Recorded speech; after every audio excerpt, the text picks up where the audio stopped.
समता सैनिक दल बघून घ्या. लोक नाही बसणार, तुम्ही बोलू नका. आपल्या सर्वांना माहिती आहे की आता स्थानिक स्वराज्य संस्थेच्या निवडणुका लागल्या.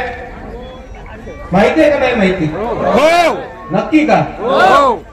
आता आपण सर्वांनी समजून घेतलं पाहिजे की येणाऱ्या स्थानिक स्वराज्य संस्थेच्या निवडणुका ह्या आपल्या सर्वांसाठी अतिशय महत्वाच्या निवडणुका आहेत. हे आपण सर्वांनी समजून घेतलं पाहिजे.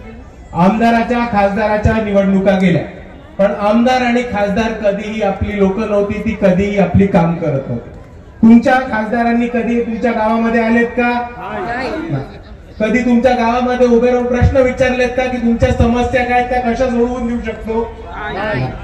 म्हणून मी याच्यासाठी म्हणतो की आमदाराच्या आणि खासदाराच्या निवडणुका या वरच्या लोकांच्या असतात. ते आले, निवडून गेले, त्यांना जाऊ देत तेलपी. आपल्याला फरक नाही पडत. आपल्या हक्काच्या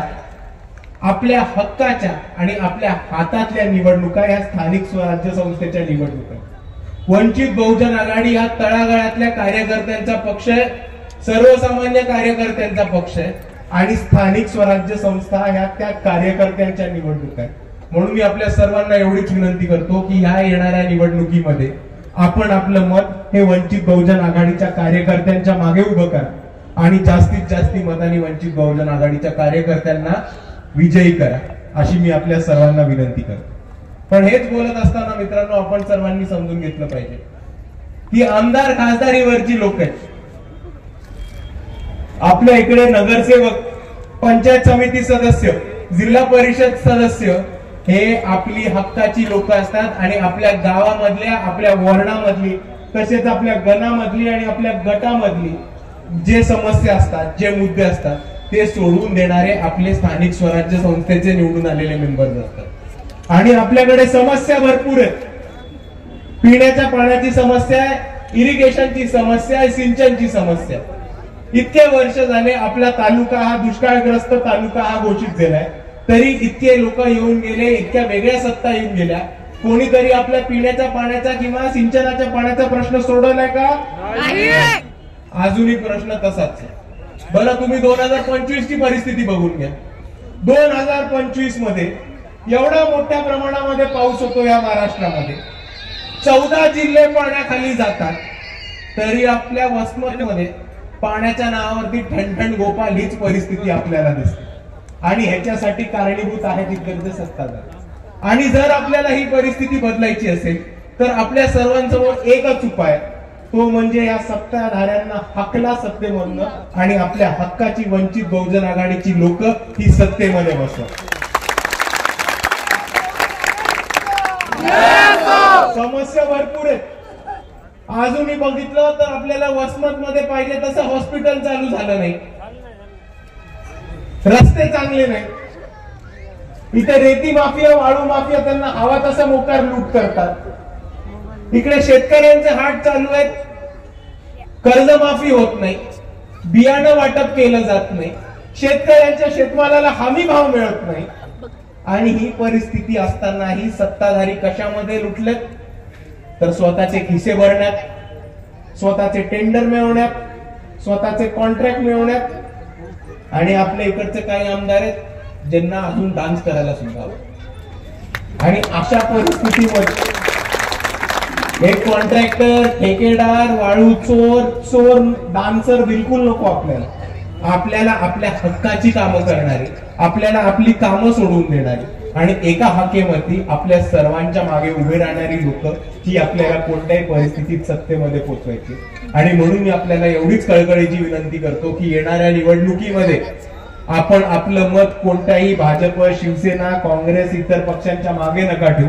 आपण आपलं मत हे आपल्या आंबेडकरवादी पक्षाच्या मागे उभं करा. आपण आपलं मत हे आपल्या हक्काच्या पक्षाच्या मागे उभं करा आणि आपण आपलं मत हे वंचित बहुजन आघाडीच्या मागे उभं करा. आणि दुसऱ्या बाजूला मला अजून एक गोष्ट बोलायची. भंडारेताई त्याच्याबद्दल बोलल्या, पण मी त्याच्याबद्दल जरासं सविस्तर बोलले. ते म्हणजे परवाच एक बातमी आली आणि ज्यांनी महाराष्ट्रामध्ये खळबळ उचलली की वंचित बहुजन आघाडीची युती ही काँग्रेस बरोबर नांदेड जिल्ह्यामध्ये झालेली आहे. आपण सर्वांनी ही बातमी वाचली आणि आपल्या बरोबर नांदेड लोकसभेचे उमेदवार अविनाश दादा भोसीकर सुद्धा उभे आणि ते पण तुम्हाला सांगू शकतील की युती कशा प्रकारे झाली. लोकसभेमध्ये विधानसभेमध्ये सगळी लोक मागे लागली की बाळासाहेबांनी युती करायला पाहिजे, बाळासाहेबांनी काँग्रेस बरोबर जायला पाहिजे, बाळासाहेबांनी मविया बरोबर जायला पाहिजे. अरे पण हा 42 लाख मतदान घेणारा वंचित बहुजन आघाडी पक्ष आहे आणि हे काँग्रेसवाले आपल्याला किती सीट देत होते? 3 4 आणि ते पण कुठल्या? फक्त एससीच्या रिझर्व, फक्त एसटीच्या रिझर्व. 2019 मध्ये युती नाही केली, काँग्रेसला पाडली. 2024 मध्ये युती नाही केली, काँग्रेसला बरोबर जागा दाखवली आणि आता काँग्रेसला बरोबर जागेवरती आणून समान वाटप सन्मानाने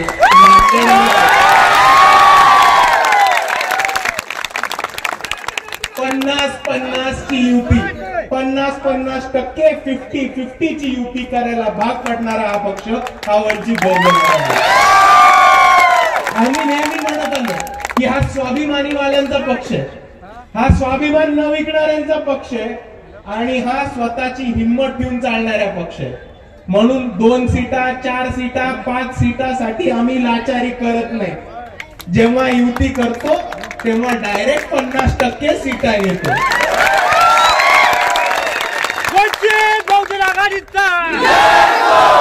आणि दुसऱ्या मी आपल्याला हे सांगू इच्छितो की नांदेडमध्ये ज्या धर्तीवरती युती झाली त्याच धर्तीवरती इतर ठिकाणी सुद्धा युती होणार आहे आणि त्या युतीची घोषणा लवकरच आपल्यापर्यंत येईल. पण मी परत एकदा एकच गोष्ट म्हणतो की वंचित बहुजन आघाडी हा तळागाळातल्या कार्यकर्त्यांचा पक्ष आहे.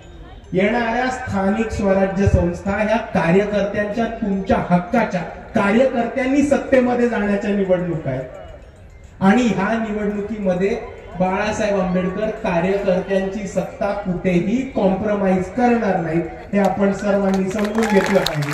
आणि इतर ठिकाणी जर युती झाली तर ती सन्मानपूर्वक स्वाभिमानाने 50-50 चीच युती ही आपण सर्वांनी लक्षात ठेवलं. आणि हेच बोलत असताना मला काँग्रेस आणि मवियाच्या लोकांना काही गोष्टी सांगायच्या की आताच बिहारचा निकाल आला. बिहारमध्ये भाजप निवडणूक आयोग ईव्हीएम यांचं एक महागठबंधन होतं, त्या महागठबंधनाने विजय मिळवला. पण तिकडे एक मोठी घोळचूक काँग्रेसने केली. काँग्रेसची बिहारमध्ये ताकद नसताना, काँग्रेसची बिहारमध्ये कुठलेही लिडरशिप नसताना, काँग्रेसचे बिहार मध्ये मोठे चेहरे नसताना त्यांनी आरजेडीशी फुकटचा वाद घालून बऱ्याचशा सीटा मागून घेतल्या आणि त्या सीटांवरती आरजेडी पेक्षा काँग्रेसचा खूप वाईट परफॉर्मन्स झाल्यामुळे बिहारमध्ये आरजेडी आणि काँग्रेसला पराभवासमोर जायला लागणे ही सुद्धा वस्तुस्थिती आपण समजून घेतलं पाहिजे. आता मला काँग्रेसवाल्यांना एकच गोष्ट सांगायची की तुम्ही बिग ब्रदरच्या भूमिकेतनं जरा बाहेर या. तुम्ही ज्या ठिकाणी बिग ब्रदरच्या भूमिकेत जाता ह्या बिग ब्रदरच्या भूमिकेमध्ये जाणं जरासं थांबा. आम्ही तुम्हाला ब्रदर मानू आणि आम्ही तुम्हाला ब्रदर मानून तुमच्याशी युती सुद्धा करू, पण तुम्ही आज बिग राहिलेले नाहीत हे काँग्रेसनी समजून घेतलेलं पाहिजे. आणि म्हणून मी परत म्हणतो, स्थानिक स्वराज्य संस्थेमध्ये वंचित बहुजन आघाडी युती करायला तयार आहे. जिथे वंचित बहुजन आघाडीचा सन्मान ठेवला जाईल, जिथे वंचित बहुजन आघाडीचा स्वाभिमान राखला जाईल आणि जिथे आम्हाला सन्मानपूर्वक युती आणि आमच्या कार्यकर्त्यांना बरोबर ज्या सीटा मिळतील तिथे वंचित बहुजन आघाडी नक्कीच युतीमध्ये जाईल. आणि आता वेळ आलेली एकत्र यायची. आता वेळ आली एकत्र येऊन काँग्रेसनी, वंचित बहुजन आघाडीनी आणि भाजप इतर जितके पण विरोधी पक्ष आहेत त्यांनी एकत्र येऊन लढायची वेळ आहे. आणि म्हणून या प्रस्थापितांना मी एकच गोष्ट म्हणतो, हे काँग्रेसचे जे प्रस्थापित नेते आहेत, सरंजामी नेते आहेत, कारखानदार आहेत, साखर सम्राट आहेत, शिक्षण सम्राट आहेत, या सगळ्या सम्राटांना मला एक गोष्ट सांगायची आहे की तुम्ही कधी शहाणे होणार आहात. काँग्रेसच्या खालच्या लिडरशिपनी काँग्रेसच्या जिल्ह्याच्या लिडरशिपनी, शहराच्या लिडरशिपनी आणि तसंच तालुक्याच्या लिडरशिपनी शहाणपण दाखवून वंचित बहुजन आघाडीशी ठिकठिकाणी युती करायचा महत्वपूर्ण निर्णय घेतलेला आहे. पण जर हाच निर्णय शहाणपण दाखवून काँग्रेसच्या स्टेट लिडरशिपनी आणि सरंजामांनी दाखवला असता तर 2019 मध्ये आणि 2024 मध्ये काँग्रेसचा सुपडा साफ झाला नसता, हे मी आपल्या सर्वांना सांगितलं. आणि तेच बोलत असताना मित्रांनो, मला आपल्याला एकच गोष्ट सांगायची जाण्यापूर्वी की वंचित बहुजन आघाडी हा लढणाऱ्यांचा पक्ष. समोरचे किती मारतील तरी मार खाऊन उलटा मारणाऱ्यांचा पक्ष हा वंचित बहुजन आघाडी. आणि आम्ही लढत राहू. काँग्रेस आली, राष्ट्रवादी आली, उबाटा आले नाही आले घंटा फरक नाही पडत, आपण लढत राहू. कारण हा चळवळीचा पक्ष आहे, हा आंबेडकरवादाचा पक्ष आहे, हा दलितांचा पक्ष आहे, मुसलमानांचा पक्ष आहे, बहुजनांचा पक्ष आहे, बौद्धांचा पक्ष आहे आणि खास करून हा लढणाऱ्यांचा, लढवय्यांचा पक्ष आहे. म्हणून समोर कोणती परिस्थिती येऊ द्या, समोर कोणतीही कठीणाई येऊ द्या, हे तुफानातले दिवे विझत नसतात. आणि तुम्हाला प्रसंग देऊन सांगतो, RSSच्या विरोधात जर कोणी पहिला मोर्चा काढला असेल या भारतात तर तो वंचित बहुजन आघाडी. औरंगाबाद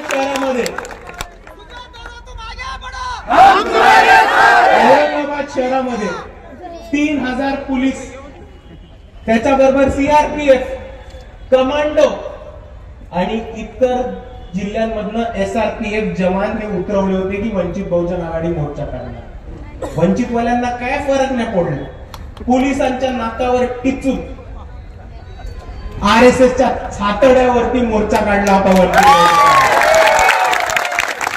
आणि त्याच्यानंतर काय झालं, वंचित बहुजन आघाडी चर्चा महाराष्ट्राच्या कानाकोपऱ्यामध्ये देशभरात गेली आणि तरुण पोरांनी वंचित बहुजन आघाडीचा मोर्चा बघून प्रभावित होऊन स्टेटस ठेवायला सुरुवात केली. फेसबुकवरती, इंस्टाग्रामवरती, ट्विटरवरती लिहायला सुरुवात केली. आणि जेव्हा एवढ्या मोठ्या प्रमाणामध्ये इकडचे तरुण व्यक्त व्हायला लागले तेव्हा RSSची फाटली. RSSनी पोलीसवाल्यांना पकडलं आणि पोलीसवाल्यांनी फोन करून लागला पोरांना की तुम्ही स्टेटस का ठेवलं, तुम्ही ते डिलीट करा, तुम्ही असं का लिहिता. वंचित बहुजन आघाडी हा एकमेव पक्ष आहे ज्यांनी ऑफिशियल पत्रक काढलं. ऑफिशियल पत्रक काढलं कार्यकर्त्यांसाठी आणि त्या पत्रकामध्ये काय लिहिलंय, जर पोलिसांचा फोन आला तर बिनधास्त रेकॉर्ड करा. जर पोलिसांनी 6 वाजता नंतर बोलवलं पोलीस स्टेशन मध्ये तर जाण्यासाठी नकार द्या. आणि जर पोलीस तुमच्यापर्यंत आले तर पोलिसांना भाव नका देऊ, सगळ्यात पहिले वंचित बहुजन आघाडीच्या कार्यकर्त्यांना बोलवा. हे कार्यकर्ते पोलिसांना कसे सरळ करायचे. दुसऱ्या बाजूला कोथरूड पोलीस केस आपल्या सर्वांना माहिती असेल. 3 दलित समाजाच्या मुली होत्या. एक सानप नावाचा औरंगाबादचा PI, त्याची सून घरातल्या टॉर्चर साठी पळून जाते. त्या मुलींकडे आश्रयासाठी येते. औरंगाबाद वरनं पोलीस पुण्यामध्ये येतात, त्या पोरींच्या घरी घुसतात, त्या पोरींना घरामधनं उचलतात, त्यांना दिवसभर एका पोलीस स्टेशन मधनं दुसऱ्या पोलीस स्टेशन मध्ये, एका व्हॅन मधनं दुसऱ्या व्हॅन मध्ये फिरवतात, त्यांना जातीवाचक शिव्या देतात, त्यांना मारहाण सुद्धा करतात. आणि याच्यानंतर जेव्हा या पोलीस स्टेशन मध्ये जातात कंप्लेंट द्यायला, तेव्हा पोलीस कंप्लेंट द्यायला नकार देतात. सगळ्यात पहिले तिकडे कोण पोहोचले असेल तर ते वंचित बहुजन आघाडीचे कार्यकर्ते पोहोचले होते.